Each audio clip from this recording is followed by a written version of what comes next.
Hello students, आज हम करेंगे सामाजिक अध्ययन का पाठ नंबर 2 मध्यकालीन विश्व। पिछली वीडियो में हमने इसके कुछ प्रश्न किए थे। अब कुछ प्रश्न आज और करेंगे। जो बच्चे चैनल पर नए आए हैं वो चैनल को लाइक, सब्सक्राइब और शेयर करें। शुरुआत करते हैं क्वेश्चन नंबर 1 से। जमींदार तथा किसानों के बीच के संबंध को समझाइए। मध्यकालीन यूरोप की अर्थव्यवस्था बुनियादी रूप से कृषि पर आधारित थी। स्टूडेंट्स, ये देखिए कि जमींदारों तथा किसानों के बीच के संबंध। आपको पता है जमींदार कौन होते हैं और किसान कौन है। जमींदार वो होते हैं जो खेती बाड़ी करवाते हैं किसानों से, ठीक है। इनको यहाँ आगे सामंत भी बोला गया है। तो इनका संबंध बताना है, किसान और जमींदारों का क्या संबंध रहा है। तो ये कहता है कि बुनियादी रूप वैसे तो कृषि ही रहा है, कृषि पर आधारित रहे हैं, किंतु राजनीतिक से कृषि पर आधारित बिंदु किंतु राजनीतिक उथल पुथल की वजह से किसानों की स्थिति बहुत सराहनीय नहीं रही। कहते हैं राजनीतिक स्थिति की वजह से इनकी जो स्थिति थी वो सराहनीय नहीं रही। किसानों के पास न ही खेत थे और न ही खेती बाड़ी के औजार थे। कहते हैं किसानों के पास ना तो खेत थे और ना ही उनके औजार थे। ये सब सुविधाएं पाने के लिए किसानों ने सामंतों के पास अपनी आज़ादी गिरवी रख दी। स्टूडेंट्स, यहाँ देखेंगे कि जो किसान होते थे वो खेती बाड़ी करते थे, लेकिन उनके पास ना तो खुद के खेत होते थे और ना औजार।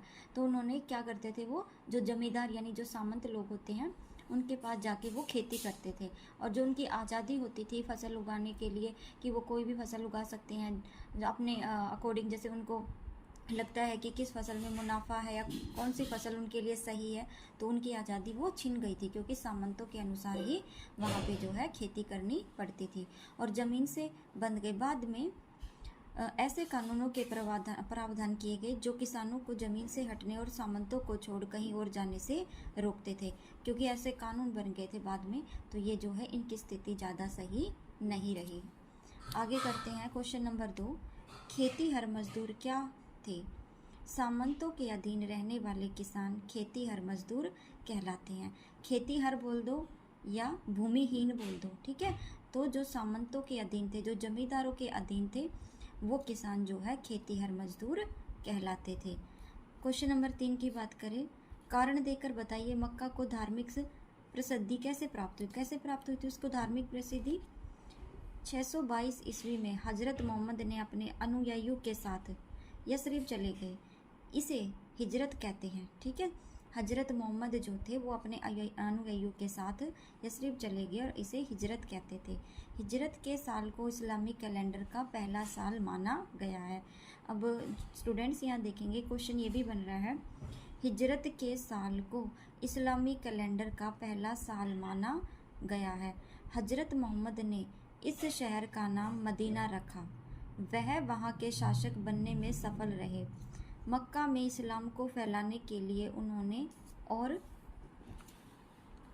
उनके अनुयायियों ने कुरैश के कबीलों पर आक्रमण करना शुरू कर दिया। हजरत मोहम्मद 1630 ईस्वी में सफल हुए और कुरैश को परास्त कर मक्का में प्रवेश किया। कुरैश ने नया धर्म स्वीकार कर लिया और इसके बाद वे काबा इसका मुख्य धर्म स्थल बना और मक्का को धार्मिक प्रसिद्धि मिली। ठीक है, आपको समझ आ गया कि मक्का जो है एक धार्मिक स्थल कैसे बना। Question number 4। 5 ऐसी चीज़ें बताइए जिसमें कि अरब सभ्यता का प्रभाव प्रदर्शित होता है।